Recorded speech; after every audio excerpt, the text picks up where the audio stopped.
2016-তে দেখেছিলাম আইপিএলে যখন সে হায়দ্রাবাদের হয়ে খেলেছেন, পুরো ওয়ার্ল্ড তার 4 ওভার দেখার জন্য সবাই বসে থাকতেন। প্রত্যেকটা টিমই যাদের টিমে মুস্তাফিজ খেলেন তারা খুবই ভাগ্যবান। মুস্তাফিজকে দলে পাওয়াটাই ভাগ্যের ব্যাপার বলছেন বাংলাদেশ ক্রিকেট ইতিহাসের প্রথম সুপারস্টার মোহাম্মদ আশরাফুল। ভদ্রলোকের খেলায় ভারতের রাজনীতির নগ্ন হস্তক্ষেপ সমালোচনার ঝড় তুলেছে পুরো ক্রিকেট বিশ্বে। পরিস্থিতি এতটাই নাজুক যে বিশ্বকাপ খেলা নিয়েও দ্বিধায় আছে দেশের ক্রিকেট বোর্ড। যদিও এসবের থোড়াই কেয়ার করেন কাটার মাস্টার মুস্তাফিজ। টিম হোটেলে কেমন থাকেন মুস্তাফিজ কাছ থেকে দেখার পর তা জানিয়েছেন আশরাফুল।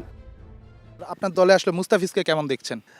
দেখেন, আমরা তো খুবই ভাগ্যবান। প্রত্যেকটা টিমই যাদের টিমে মুস্তাফিজ খেলেন তারা খুবই ভাগ্যবান। অসাধারণ।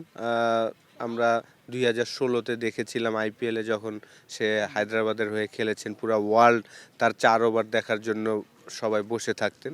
তো আমাদের টিমে আসছেন এবং অলরেডি লাস্ট 3-4টা ম্যাচে যেভাবে সে বল করছেন লাস্ট 2 ওভার, অসাধারণ। ভালো লাগছে বাইরে থেকে বসে বসে দেখতে। মুস্তাফিজের ইস্যুটা আসলে মুস্তাফিজকে কি কোনোভাবে ডাউন করেছে, বা আপনারা টিমমেটরা আসলে এই ব্যাপারটাকে কিভাবে নিয়েছেন যেভাবে আসলে বাদ দেওয়া হয়েছে? অবশ্যই না, মুস্তাফিজ টোটালি আমাদের থেকে একটু ডিফারেন্ট মেন্টালিটি। সে এইটা নিয়ে একদমই ওয়ারিড না, এখন পর্যন্ত দেখি নাই তার চেহারায় বলেন বা কথাবার্তায়। এখন সে এইখানে খেলছেন, এটা নিয়ে চিন্তা করছেন, সামনে যেটা আসবে সেটা নিয়ে চিন্তা করবেন, এই ধরনের মেন্টালিটি নিয়ে সে তার লাইফটা কাটাচ্ছেন আলহামদুলিল্লাহ। কিন্তু সাবেকরা মানে ইন্ডিয়ারও সাবেকরা জিনিসটাকে খুব ভালোভাবে নেয়নি। আসলে ক্রিকেটের রাজনীতিটা আনার নিশ্চয়ই আপনি একজন সাবেক ক্রিকেটার হিসেবে নিশ্চয়ই এটাও আপনি ভালোভাবে নেননি। অবশ্যই, কারণ দেখেন স্পোর্টসে রাজনীতি না থাকাটাই ভালো। যারা টেস্ট নেশন আছেন, যারা আইসিসি আন্ডারে খেলছেন, আমি আশা করি সবাই সবার দেশে যাবে, সবাই সবার সাথে খেলবে।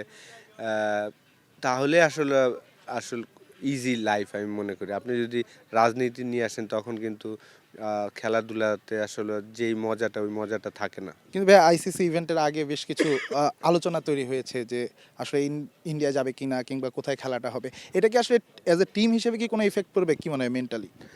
আমি মনে করি না যে এটা হওয়া উচিত আমাদের। এই বিষয়টা ক্রিকেট বোর্ড হয়তোবা লুক আফটার করবেন। আমাদের মাথায় আছে যে 2টা অপশন, একটা ইন্ডিয়া, একটা শ্রীলঙ্কা। যেখানেই হয় আমরা আমাদের বেস্টটা দেওয়ার চেষ্টা করব। প্রত্যেকটা প্লেয়ার বলেন, ম্যানেজমেন্ট বলেন, তাদের চিন্তা ওইটাই থাকা উচিত যে আমরা যেখানেই খেলবো আমাদের বেস্টটা খেলার চেষ্টা করব। মেন্টালি ওইভাবেই প্রিপারেশন নেওয়া উচিত। Redwan Shaon, star news, Sylhet.